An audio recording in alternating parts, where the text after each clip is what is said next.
2024 का प्रचार चल रहा है। 20 नवंबर को वोटिंग है और शहर में तब्दीली की एक लहर है। हम जो है आज की प्रेस कॉन्फ्रेंस शान की गारंटी, हम अगले 5 साल में क्या करने वाले हैं, ये शान की गारंटी बोलकर हम मालेगांव शहरियान के सामने रख रहे हैं। हमेशा इलेक्शन में ये होता है कि मैनिफेस्टो पार्टी भी अपना जारी करती है, उम्मीदवार भी अपना जारी करता है। इससे पहले हमने भी हमारा मैनिफेस्टो ही जारी किया, मगर 2019 एक ऐसा इलेक्शन रहा जिसका मैनिफेस्टो पे काम सबसे ज़्यादा हमने किया, पार्टी के लोगों ने किया। और जिस उम्मीदवार के लिए किया उससे ये उम्मीद थी कि अगर 10% भी, क्योंकि उस वक्त भी लोग बोला करते थे कि मौजूदा एमएलए काम नहीं करते, मगर हमने उस वक्त जो मैनिफेस्टो उनके लिए तैयार किया था इस उम्मीद के साथ किया था कि 10% भी अगर वो काम किए तो मालेगांव शहर में एक अच्छा काम हो सकेगा। मगर उस पर अब मैं ज़्यादा इसलिए नहीं बोलूँगा कि मौजूदा एमएलए मुफ्ती इस्माइल साहब खुद अपनी एक प्रेस कॉन्फ्रेंस में ये बात बोले कि उन्होंने मैनिफेस्टो पे काम नहीं किया। इसलिए हम चाहते थे कि आवाम जो है उसको कोई गारंटी दी जाए, कि उसको भरोसा बैठना चाहिए कि काम किया जा सकता है और कैसे किया जा सकता है। तो हमने कोशिश ये की है कि मसला क्या है, हमने बहुत जंबो जेड मैनिफेस्टो जैसा नहीं बनाया है, हम वही काम दिए हैं जो हम कर सकते हैं। और हमारी कोशिश यही रही कि काम हम किस तरह से, मसला क्या है और उसको हम हल किस तरह करेंगे, इस तरह की बातें शान की गारंटी में दी गई। उसमें मैं चंद मिसालें दे सकता हूं कि प्राइमरी एजुकेशन जो है, जिसके ताल्लुक से 25 साल पहले ऐसा था कि प्राइमरी में पढ़े हुए लोग डॉक्टर, इंजीनियर, टीचर से बनते थे। यहाँ तक कि गल्फ़ कंट्रीज़ में भी आज प्राइमरी, मालेगांव प्राइमरी के पढ़े हुए लोग आज गल्फ़ कंट्रीज़ में भी नौकरी कर रहे हैं, जिनके फ़ोन वगैरह आते हैं। मगर आज यहाँ बैठा हुआ हर शख्स, मीडिया वाले भी और हम खुद भी उसी में हैं कि कोई अगर हमको बोल दे कि यार तुम्हारे बच्चे को प्राइमरी स्कूल में दाखिल करेंगे, तो मुझे नहीं लगता कि यहाँ बैठा हुआ कोई भी आदमी ये चाहेगा कि उसका बच्चा कॉरपोरेशन की प्राइमरी स्कूल में तालीम हासिल कर सके। ये हालत प्राइमरी एजुकेशन की आ गई। और प्राइमरी एजुकेशन जो है वो तालीम का बुनियादी एजुकेशन है और गरीब के लिए प्राइमरी स्कूल ही सबसे बेहतर है। मैं यहाँ तक मानता हूँ कि शान हिंद है, वो खुद भी प्राइवेट संस्था के जरिए स्कूलें चलाती हैं। रिजवान सर यहाँ बैठे हैं, वो खुद एक प्राइवेट संस्था में एक प्रोफेसर हैं। मगर प्राइमरी में जो सरकार खर्च करती है वो प्राइवेट से ज़्यादा प्राइमरी में खर्च करती है। मगर ये हमारे शहर के लीडरान की नाकामी है कि इंफ्रास्ट्रक्चर से लेकर सब कुछ तबाह कर दिया गया। और 1999 में शेख रशीद साहब जब आए, उसके बाद से उन्होंने प्राइमरी एजुकेशन को धीरे धीरे ख़त्म किया और उसको कमर्शियल करने की कोशिश किया। और कमर्शियल भी अपने खुद के मुफाद के लिए, कई हॉल बना दिए गए, कहीं शॉपिंग बना दी गई, इल्लीगल तरीके से कई जगह पर ऐसा कब्जा कर लिया गया जहां पर मनसियात और गुंडागर्दी करने वाले लोग वहां जमा होने लगे। हमने ये कोशिश की है कि प्राइमरी एजुकेशन जो है, शहर में 13 ऐसे कैंपस हैं मालेगांव शहर में जिसे अच्छी तालीम के लिए बनाया जा सकता है।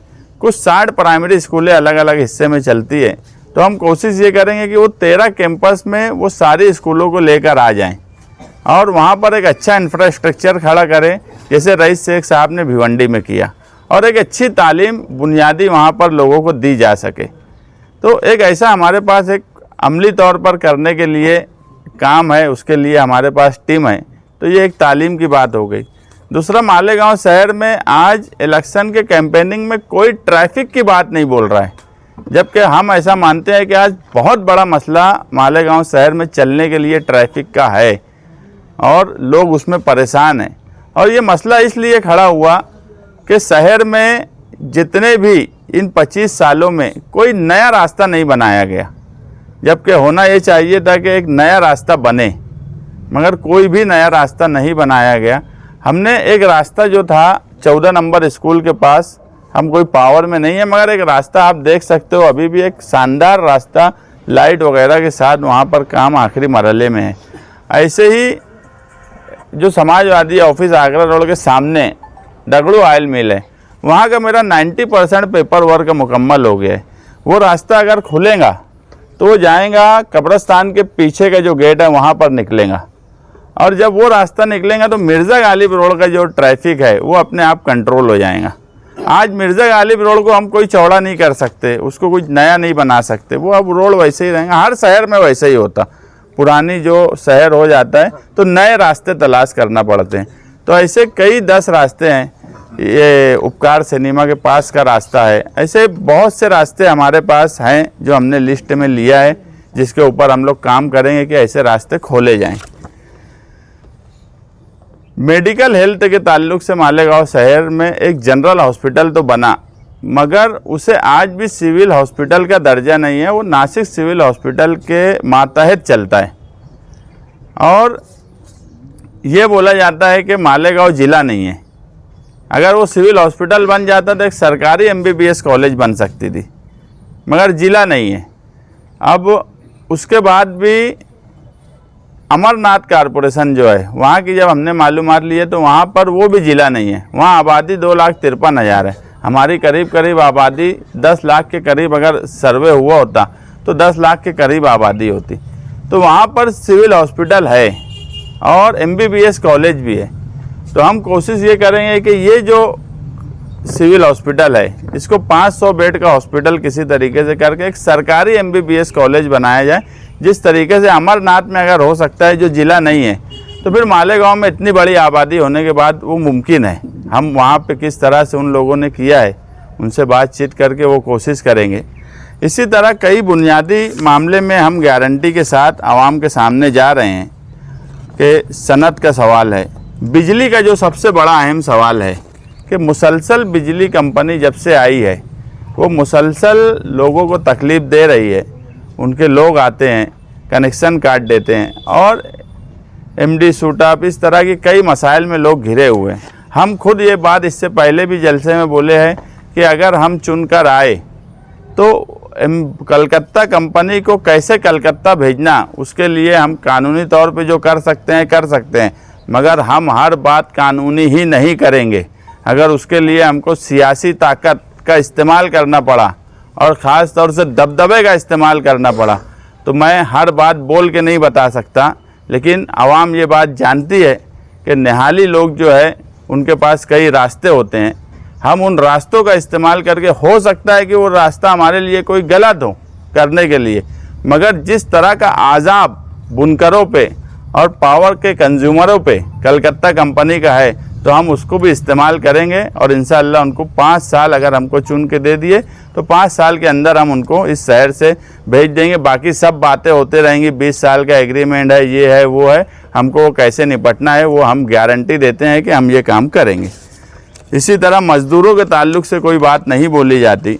मैं ये बात मानता हूँ कि अगर बांधकाम मज़दूरों का बोर्ड बन रहा था, अगर उस वक्त मौजूदा MLA जो मालेगांव शहर जैसे पावर लूम सेंटर के MLA हैं, जो पावर लूम सेंटर के MLA के नाम से जाना जाता है मालेगांव का MLA, अगर उस वक्त वो अपनी बात रखते कि पावर लूम मज़दूरों के लिए भी एक बोर्ड बना दिया जाए। हमेशा ऐसा होता है कि सरकार, देखो कोई भी हो, कुछ काम हिकमत से किया जाता है कि एक चीज़ हो रही है तो तुम उसमें अपनी बात रख के अपनी बात मनवा लो। और मुमकिन है कि जब कोई चीज़ होती है तो सरकार को ना चाहते हुए भी करना पड़ती है। इसकी मिसाल रईस शेख साहब हैं, जो फ़िरका परस्त सरकार होने के बाद उन्होंने अपना एक स्टडी ग्रुप पावर लूम के लिए बनाया। मालेगांव शहर में पावर लूम परिषद हुई, उसके बाद कई मीटिंगें हुई, हम भी वो मीटिंग में थे, और आज वो सब्सिडी लोगों को उसमें मिल रही है। और वो स्टडी ग्रुप अभी भी कायम है, मगर उसमें भी ऐसा हुआ था कि मौजूदा MLA पावर लूम सेंटर का होने के बावजूद उस स्टडी ग्रुप में नहीं थे। अगर हम आए तो हम वो स्टडी ग्रुप जो बना है हम उसमें शामिल होंगे, और जो बुनकरों के मसाइल है और मज़दूरों के मसाइल है वो दोनों के लिए है। वो power loom, plain power loom के लिए स्टडी ग्रुप बना है। तो हम कोशिश करेंगे कि मज़दूरों के लिए कोई बोर्ड बनाया जाए, और कई स्कीमें जो है सेंट्रल गवर्नमेंट और स्टेट गवर्नमेंट की है, हम हमेशा स्कीमों का फ़ायदा लोगों को देने की कोशिश करते हैं, वो भी देंगे। मगर एक मालेगांव के लिए पावर लूम मज़दूरों के लिए एक पावर लूम मज़दूरों का बोर्ड ज़रूर बनाएंगे। इसी तरह कई इमरजेंसी के हालात, ख़ास तौर से पानी का जो सवाल है, 5% पानी पट्टी। मैं हमेशा बोला हूँ कि मालेगांव शहर के लोग जो भी लीडर हैं, तुम हमेशा देखे होंगे कि हमने कभी 5% पानी पट्टी कम हो इसका लेटर भी नहीं दिया। आज तक हमने लेटर नहीं दिया। हमने 65 लेटर ये ज़रूर दिया कि दाबाड़ी को पानी ना दिया जाए, तलवाड़ा की नई पाइपलाइन जारी की जाए, क्योंकि जो लोग 5% पानी कम हो ये बात बोलते थे, उनको सियासी ना समझ थी, ना उनको ये समझता था कि ये किस तरह से हो सकता है। बस ऐसा है कि कोई आके बोला, एक बयान दे दिए, नुमाइंदगी इस शहर में ऐसा हो गया है कि एक लेटर का देना या किसी से मिल लेना, इसको क़यादत और नुमाइंदगी समझा जाता है, जबकि ये बिल्कुल गलत बात है। हम आज भी एलानिया यहाँ से भी बोलेंगे कि अगर कोई रोड और गटर, बारीक बारीक गलियाँ और बोल बनाने के लिए ओढ़ देने की बात शान को करेगा तो कोई मतलब की बात नहीं है। 13 उम्मीदवार में किसी को भी अगर वो ओढ़ देगा वो एमएलए बनेगा, 13 की 13 उम्मीदवार में से। तो मैं ये बात मानता हूँ कि ये 5 करोड़ का जो एमएलए फंड होता है वो घर बैठ के आता है, वो कोई भी कर सकता है, उसके लिए कोई ज़रूरत नहीं है शान हिंद को ही वोट दिया जाए। लेकिन अगर वोट देना है तो रोज़गार का सोचिए, हेल्थ का सोचिए, इस शहर में एजुकेशन कैसे अच्छा बेहतर हो उसका सोचिए। बाकी जो बुनियादी काम है वो एमएलए की हैसियत से बहुत अच्छे ढंग से किए जा सकते हैं। और जो फ़िरका परस्तों का सवाल इस शहर में बढ़ गया है वो किस तरीके से कम हो, और पानी जो 5% पानी पट्टी कम किस तरह से होंगी, हमने इससे पहले ही बताया कि जैसे ही तलवाड़ा की पाइपलाइन जो काम जारी है और हमारी कोशिश से जारी है, वो जैसे ही एटीटी के फ़िल्टर प्लांट पे वो पानी शुरू होगा, उसके फ़ौरन बाद हम गिरना डैम का पानी जो 80% लिया जा रहा है उसको कम करेंगे। और जो ना नफ़ा ना नुकसान की बुनियाद पे जो स्कीम चल रही है वो अपने आप लेवल होंगी, और वो लेवल होते से ही हम 5% पानी पट्टी फ़ौरन कम कर देंगे। ये सीधा सीधा हमारा हिसाब किताब है। इसी तरह और कई चीज़ें हैं जो हमने इसमें लिख दी है, और हम कोशिश कर रहे हैं कि 5 साल में अगर हम गारंटी दे रहे हैं और बोल रहे हैं गारंटी से, तो हम इंशाअल्लाह ताला पूरी कोशिश करेंगे कि जो चीज़ें इसमें लिखी है वो तो हम गारंटी से करें। इसके अलावा भी अगर कुछ काम आते हैं इन 5 सालों में, हालात बदलते रहते हैं। अगर महाविकास आघाड़ी की सरकार बनी, इंडिया अलायंस की सरकार बनी, जो कि हालात वैसे लग रहे हैं, तो मालेगांव शहर में सिर्फ समाजवादी की उम्मीदवार है जो उस अलायंस का एक हिस्सा बनेगा। और आज 2 उम्मीदवार जो हैं, एक तो खुला बीजेपी के साथ चल रहे हैं, अजीत पवार उनके उम्मीदवार हैं। अब इसमें कोई दो राय या कोई शक भी नहीं बचा है। ऑफिशियल बड़े न्यूज़ चैनल भी ये बात बोलने लगे हैं। दूसरा जो है, मौजूदा एमएलए जो है उन्होंने इससे पहले खुद बोला था इस्लामाबाद या किले की एक प्रेस कॉन्फ्रेंस में कि मैं 2.5 साल यूपी सरकार के साथ रहा, यानी बीजेपी के साथ रहे। मतलब अगर ये दोनों उम्मीदवारों में से कोई भी चुन के जाएंगा तो ये यूपी सरकार के साथ रहेगा, और हम जो है इंडिया अलायंस के साथ रहने वाले हैं। और इंशाअल्लाह जो काम आज हम गारंटी के साथ दे रहे हैं वो भी करेंगे, और हालात के जैसे हालात 5 सालों में आएंगे उसमें हम कोशिश करेंगे, और कोई काम करने की ज़रूरत होगी वो भी करेंगे। हम बस आवाम से यही चाहते हैं कि शान की गारंटी जो आने वाले मुस्तकबिल के लिए है, जो आने वाले शहर की मिली शनाख्त के लिए है। दूसरी एक बात मैं बोल दूं कि मालेगांव शहर का अपना एक मिली शनाख्त है। हम हमेशा बोलते कि ये शहर मजहबी है मगर शिद्दत पसंद नहीं है। अगर मजहबी है, मुसलमानों का शहर है, तो उसकी शनाख्त दिखना चाहिए। और यही वजह थी कि मछली बाज़ार में निहाल साहब ने नूरी टावर बनाया था। मगर आज आप देखेंगे जब मालेगांव शहर में लोग आते हैं तो हमें कहीं से हमारी मिली शनाख्त नहीं दिखती है। और हम ये बात मानते हैं कि हमारी मिली शनाख्त मालेगांव शहर में आने के फ़ौरन बाद दिखना चाहिए, झलकना चाहिए।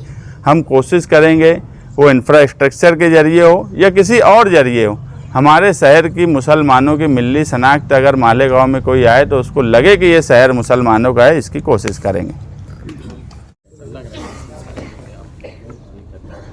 एक मुद्दा ये था कि मुफ्ती साहब के वक्त में या आपकी जो एमपी है अभी आपकी इंडिया आघाड़ी की, उस वक्त में जो गिरना डैम से पानी लाया जाता है वहाँ पे सोलार सिस्टम बिठाकर, और ये जो बिजली का बिल 55 से 60 लाख रुपया जो महीने का था उसके बारे में ये किया गया था, तो उसके भी कुछ आपके इसमें है? नहीं, देखो वो है, मैं शायद उसमें लिखा भी हूँ। मैं इसके ताल्लुक़ से सबसे पहले मैं जब हमारी कारपोरेशन में एक मीटिंग हुई वाटर सप्लाई डिपार्टमेंट के साथ, तो मैंने उसमें वो वाटर सप्लाई डिपार्टमेंट के लोगों ने मुझे बोला था कि यार ये ऐसा ऐसा एक चीज़ की जाए। 10 एकड़ वहाँ ज़मीन है, यानी गिरना डैम पंपिंग के बाजू में 10 एकड़ ज़मीन है। उसके लिए हमने जब गुलाब राव पाटिल को लेटर दिया तो उन्होंने कहा कि ये अजीत पवार से आप लोग को मिलना चाहिए, ये इरिगेशन डिपार्टमेंट की ज़मीन है, तो उनसे अगर मिलेंगे तो तुम्हारा काम हो जाएगा। जयंत पाटिल से, अजीत पवार बोल रहा, जयंत पाटिल से। हमने जयंत पाटिल को भी लेटर दिया था और वो सोलार सिस्टम हम लगाने की कोशिश करेंगे, क्योंकि वो ज़मीन अगर मिलेंगी तो कारपोरेशन वहाँ सोलार सिस्टम लगा सकती है। बात यही है कि जो हम जो चाहते हैं, पहला हमारा मकसद है कि तलवाड़ा से हम ज़्यादा से ज़्यादा पानी लें। आप अगर देखेंगे कि तो मैं उस पर बात नहीं करूँगा, साइंस यानी जो टेक्निकल या मेडिकल लाइन से गिरना डैम का पानी सही है, उसकी क्वालिटी ये मेडिकल लाइन से सही है, मगर हर चीज़ मेडिकल लाइन से ही नहीं होती। तलवाड़ा का पानी जो है वो बहुत बेहतर है। और जो खुजली की बीमारी मालेगांव शहर में, मुझे यहाँ बैठे हुए भी सैकड़ों लोग होंगे जो इसमें हैं, ये एक वजह गिरना डैम स्कीम भी है, उसका पानी है, क्योंकि वो पानी ही मृत साटा है। लेकिन आज हमको ज़रूरत है, हम उसको छोड़ नहीं सकते। लेकिन अगर हम तलवाड़ा से ज़्यादा पानी ले और वहाँ सोलार सिस्टम बैठा दे तो हमारा खर्चा 5% पानी पट्टी कम क्या, हम अगर ये 15 साल में पानी पट्टी इतनी लंबी बढ़ गई है तो हम कोशिश करेंगे उसको बहुत तो नहीं मगर कुछ हद तक कम करें और ये 5% रोके, क्योंकि गरीब आदमी परेशान हो रहा है। तो वो सोलार सिस्टम और तलवाड़ा हमारा मेन मकसद है, तलवाड़ा से हम 60% पानी कम से कम लेना शुरू करें। ट्रैफिक का आपने बताया, तो ट्रैफिक के हल के लिए तो ये पुल बनाया गया था। ट्रैफिक के हल के लिए वो पुल नहीं बनाया गया था। वो पुल सिर्फ ज़हूर खान, रिजवान खान और मुस्तकीम डिग्निटी शान हिंद के लिए बनाया गया। इसके अलावा मुझे कोई बता दे वो पुल से उसको फ़ायदा हो सकता है। मैं आज भी बोलता हूँ, आसिफ शेख अगर वो ब्रिज पर आकर खड़े होकर, ये इलेक्शन के अभी 4 दिन बाकी है, और झंडा लेके ये बोल दे कि ये मेरा कारनामा है और इससे ये फ़ायदा होगा, तो मैं मान लूँगा। प्लानिंग, पढ़ा लिखा होना और सियासी समझ और ठेकेदारी जहन से अगर निकाल दी जाए तो वहाँ स्काई वॉक की ज़रूरत थी। बुलंद इकबाल और मैं, हमने पूरी कोशिश की कि वहाँ स्काई वॉक बने। यहाँ तक कि हाई कोर्ट गए, आर्बिट्रेशन बैठा दिए। आर्बिट्रेशन में भी ऐसा हुआ कि उस वक्त इब्राहिम सेठ मेयर थे, इन्होंने बातचीत करके इसका चेक दे दिया। तो हाई कोर्ट ने ये बोली कि यार हम नहीं बोल सकते कि वहाँ ब्रिज बनेगा, कि स्काई वॉक बनेगा, या फिर वो 16 करोड़ की डामर की रोड बनेगी। और वो बात बराबर थी जज की, क्योंकि वो फैसला ये कैसे करेंगे। तो बोले आर्बिट्रेशन बनाते, उसमें बुलंद बिता। हमने वहाँ भी हमारी बात रखी, मगर क्या मत मारी गई थी आसिफ शेख की या ठेकेदारी की लालच थी, ये मुझे नहीं मालूम। मगर इतना बड़ा बेवकूफ़ी का ब्रिज मुझे नहीं लगता कि कोई समझदार आदमी, जिसको सियासी समझ हो, जिसको शहर समझता हो, कि गाड़ी क्या आएंगी। आप मुझे बताओ, बस नीचे से आने वाली है, सारे रिक्शे कुसुम्बा रोड से लेके हजार खोली तक सब नीचे से जाने वाले हैं, मछली बाज़ार तक। उसके बाद तुम्हारे जितने स्कूल के बच्चे हैं वो सब नीचे से जाने वाले। तो ब्रिज पे से जाएगा कौन? ब्रिज पे से जाने वाले मुझे नहीं लगते, आउटर के लोग जाने वाले। एकदम सीधी सी बात है, आप कोई भी बड़ा शहर उठा के देख लो, मुझे नासिक में बताओ कि सिटी में कौन सा ब्रिज है। एक सिटी में ब्रिज बताओ नासिक में, नेशनल हाईवे पे। जब एक नेशनल हाईवे है जहाँ से बाईपास से गाड़ियाँ चली जाती है, तो सिटी में कोई ब्रिज नहीं बनते, और बनते हैं तो उसको उस लाइन से बनाया जाता है। यहाँ स्काई वॉक की ज़रूरत थी, मगर वो समझ उनकी नहीं थी। एक आजाब आ गया, हम स्काई वॉक का सवाल उसमें रखे होते वहाँ पर, मगर ये ब्रिज जो इस तरह का बना दिया गया, तो अब वो टेक्निकली कैसे बन पाएगा, आज हमको उसकी गुंजाइश नहीं दिखती। इसलिए हम आज वो बात नहीं बोले। सभी पार्टियों ने अपना अपना मैनिफेस्टो जारी किया, आपके निशान की गारंटी, लेकिन आज भी मालेगांव शहर बुनियादी सहूलतों से महरूम है। उस पर कोई बात नहीं कर रहा, चलने के लिए सड़कें नहीं है। हम ही उस पर बात कर रहे हैं। हम तो ये बात बोल रहे हैं कि यार बुनियादी सहूलत अगर इन 25 सालों में दी गई होती। देखो, ये दोनों लोगों की हार की निशानी एक ही है। मौजूदा एमएलए बोलते इन्होंने काम नहीं किए, ये बोलते इन्होंने काम नहीं किए। एक सीधा सा मैसेज है कि काम दोनों ने नहीं किए। हम कोशिश करेंगे बुनियादी सहूलत देने की। और दोनों इसलिए नहीं बोल सकते कि दोनों इक़्तिदार में थे। कारपोरेशन में शेख रशीद साहब और उनकी अहलियाँ थी, तो शेख आसिफ साहब ठेकेदारी कर रहे थे तो वो कैसे बोलेंगे, और एमएलए मुफ्ती इस्माइल साहब थे उन्होंने नहीं किया। तो ये दोनों इसीलिए मुद्दों से हटके गैर ज़रूरी बात करते हैं, शहर के डेवलपमेंट के ताल्लुक से बात ही नहीं करते, ताकि अगर ये बात करेंगे तो दोनों इसके मुजरिम हैं। मंशियात के ताल्लुक से भी हमने इसमें बात रखी है कि जो मंशियात का इस्तेमाल बढ़ता जा रहा है शहर में, उसकी एक वजह अहम ये है कि फूड एंड ड्रग्स का यहाँ पे ऑफिस नहीं है। अगर कोई पकड़ा जाता है तो उसको नासिक चेक करने के लिए ले जाते हैं। उस वक्त तक वकील जो हमारे तौसीफ वकील भी बैठे हैं, वकील लोग बड़े माहिर होते हैं कोई अपने मतलब और अपने फ़ायदे की बात निकालने के लिए, तो फ़ौरन जो है वो चेकिंग और वहाँ से आने जाने का जो वक्त लगता है उसमें जो आरोपी है वो फ़ौरन छूट जाता है। तो हम कोशिश करेंगे फूड एंड ड्रग्स का एक ऑफिस, एक ब्रांच मालेगांव में बने, और इसके लिए हमने एडिशनल एसपी से अभी भी ये गारंटी के दौरान भी मैं उनसे मिला और बात किया कि आपने ऑफिशियली क्या क्या काम किया है। तो उन्होंने हमको लेटर भी दिया कि वो खुद भी चाहते हैं कि फूड एंड ड्रग्स का ऑफिस बने, मगर बात ऐसी है कि कोई डिपार्टमेंट हमेशा क्या चाहता है वो देता है, मगर लीडर का काम है कि डिपार्टमेंट अगर कोई चीज़ चाह रहा है तो उसके लिए कोशिश करके करवा लेना। तो वो भी हम कोशिश करेंगे। बोलने का मतलब ये है कि हमने ये गारंटी ऐसे ही नहीं बनाई है, हमको जहाँ जहाँ जिससे बात करनी थी और हल बताया वो हमने कोशिश की है बात करके उसका हल बताने की। और बाकी मैनिफेस्टो तो मुझे नहीं लग रहा है कि मौजूदा एमएलए का कोई मैनिफेस्टो आया है। गाड़ी में बड़ी आलीशान गाड़ी में उनके ही लोग वीडियो भी डाले, और उसके बाद आकर ठहरे के आगे आके कोई, मैं पहली बार देखा हूँ कोई एक पेशेंट 2 एम्बुलेंस गाड़ियों के साथ में आ रहा हो, तो ये बात ज़रा मुनासिब नहीं है।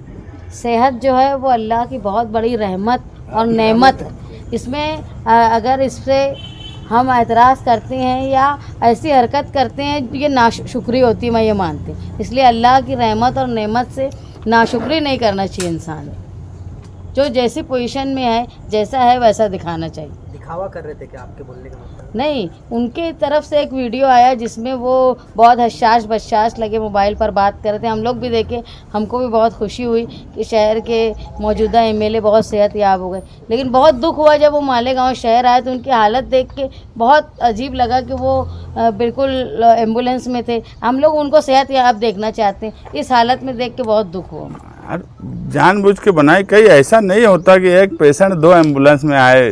जरा अब मैं उस पर कुछ और भी बात बोल सकता था अगर मुनासिब